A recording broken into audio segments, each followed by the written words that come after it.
Hi friends, అందరికీ ఎంతో ఇష్టమైన స్పైసీ టేస్టీగా ఉండే చికెన్ 65 బిర్యానీ ఇంట్లోనే ఈజీగా చేసుకోవచ్చు. ఎలా చేసుకోవాలో ఈ వీడియోలో చూద్దాము. హోటల్ స్టైల్లో రావడానికి కొన్ని టిప్స్ కూడా చెప్తాను. అలాగే వీడియో మిస్ అవ్వకుండా లాస్ట్ వరకు చూడండి. అలాగే మీకు ఏ బిర్యానీ ఇష్టమో కామెంట్ చేయండి. ఇంకా బిర్యానీ ప్రాసెస్కి వస్తే నేను 400 గ్రామ్ చికెన్ తీసుకొని బాగా వాష్ చేసుకున్నాను. దాంట్లోనే కొంచెం ఉప్పు, కారం, పసుపు, అల్లం పేస్ట్ కచ్చిపచ్చిగా దంచుకున్నాను. అల్లం పేస్ట్ కూడా మెత్తగా అవసరం లేదు. ఆ తర్వాత కొంచెం మసాలా ఏమి యూజ్ చేయట్లేదు, ఓన్లీ ధనియాల పొడి మాత్రమే యూజ్ చేస్తున్నా. మీకు కావాలంటే జీలకర్ర పొడి కూడా యూజ్ ఇంకా చికెన్ కలిపి పక్కన పెట్టాము కదా, దాంట్లోనే నేను ఒక 3 స్పూన్ల దాకా శనగపిండి యూజ్ చేస్తున్నాను. మైదా, కార్న్ఫ్లవర్ కూడా యూజ్ చేయొచ్చు, కానీ అవి హెల్త్కి అంత మంచిది కాదని నేనైతే ఓన్లీ శనగపిండి యూజ్ చేస్తున్నాను. మీకు కావాలంటే కార్న్ఫ్లవర్, మైదా కూడా యూజ్ చేసుకోవచ్చు. బియ్య పిండి కూడా వేయొచ్చు. నేను ఓన్లీ శనగపిండి మాత్రమే యూజ్ చేస్తున్నాను. ఇంకా కొంచెం కలుపుకోండి. కొంచెం గట్టిగా అనిపిస్తే కొంచెం వాటర్ చల్లుకోండి, ఎక్కువ పోసుకోవద్దు. ఊరిక చల్లి కలుపుకోండి. కొంచెం కావాలంటే మళ్ళీ ఇంకొంచెం చల్లుకొని బాగా మనము చికెన్ పకోడీకి ఎలా వేసుకుంటామో సేమ్ అలాగే కలుపుకోండి. అంటే ముక్క విడివిడిగా ఉండేటట్టు, అన్నీ అతుక్కొని అలా ఉండకుండా. చికెన్ 65కి అయితే రెడీ అయిపోయింది. ఇంకా కొంచెంసేపు అలాగే ఇంకా రైస్ ప్రాసెస్ చూద్దాము. చికెన్ 65 ఇంకా మూత పెట్టేసి పక్కన పెట్టుకోండి. ఇంకా నేను ఒక గ్లాసు రైస్ కడిగి పక్కన పెట్టాను. తర్వాత ఒక గ్లాస్ రైస్కి 3 గ్లాస్ వాటర్ పోసుకున్నాను, అంటే పక్కన రైస్ ఉడికియడానికి. ఇంకా దాంట్లో కొంచెం సాల్ట్ వేసుకున్నాను. సాల్ట్ కొంచెం అంటే సముద్రపు నీళ్ళగా ఉప్పగా ఉండాలి కొంచెం బిర్యానీకి. దాంట్లోనే పుదీనా, కొత్తిమీర మీ ఇంట్లో ఏముంటే ఇంకా అవన్నీ పలావ్ దినుసులు ఉంటాయి కదా, చెక్క, మొగ్గ అలాంటివన్నీ వేసుకోండి.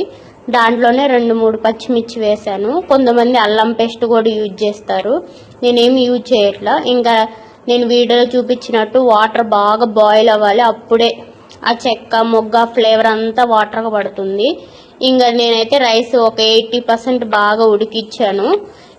ఇంకా రైస్ కొంచెం పళ్ళుగా రావడానికి కొంచెం ఆయిల్ కూడా యాడ్ చేసుకోండి, అప్పుడు రైస్ అయితే పళ్ళుగా వస్తుంది. ఇంకా చికెన్ 65 కోసం ఆయిల్ కొంచెం హీట్ అయిన తర్వాత మనము ఎక్కువ అంటే హైలో పెట్టుకోకుండా గ్యాస్ కొంచెం మీడియంలో పెట్టేసుకొని చికెన్ చేసుకోండి. చికెన్ వేసినమ్మటే కలపొద్దు, ఒక 5 సెకండ్లు వదిలేసి తర్వాత కలపండి చికెన్.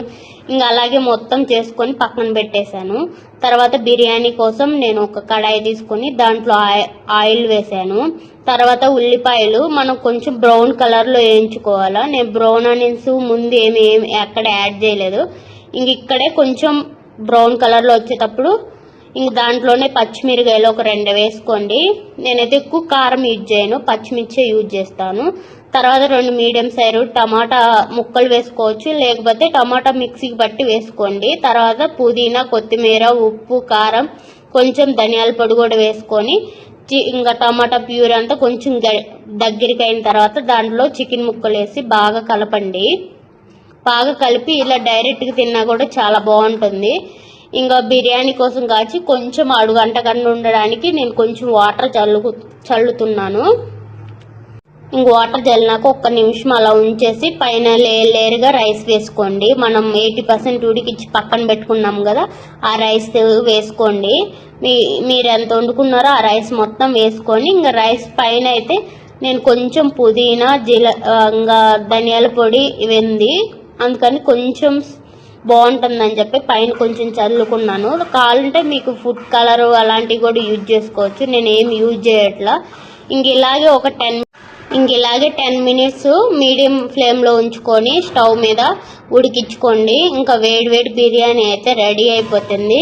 చికెన్ 65 బిర్యానీ ఇంట్లోనే చాలా ఈజీగా చేయొచ్చు. ఇంక నచ్చితే లైక్ చేయండి, షేర్ చేయండి ఈ వీడియో.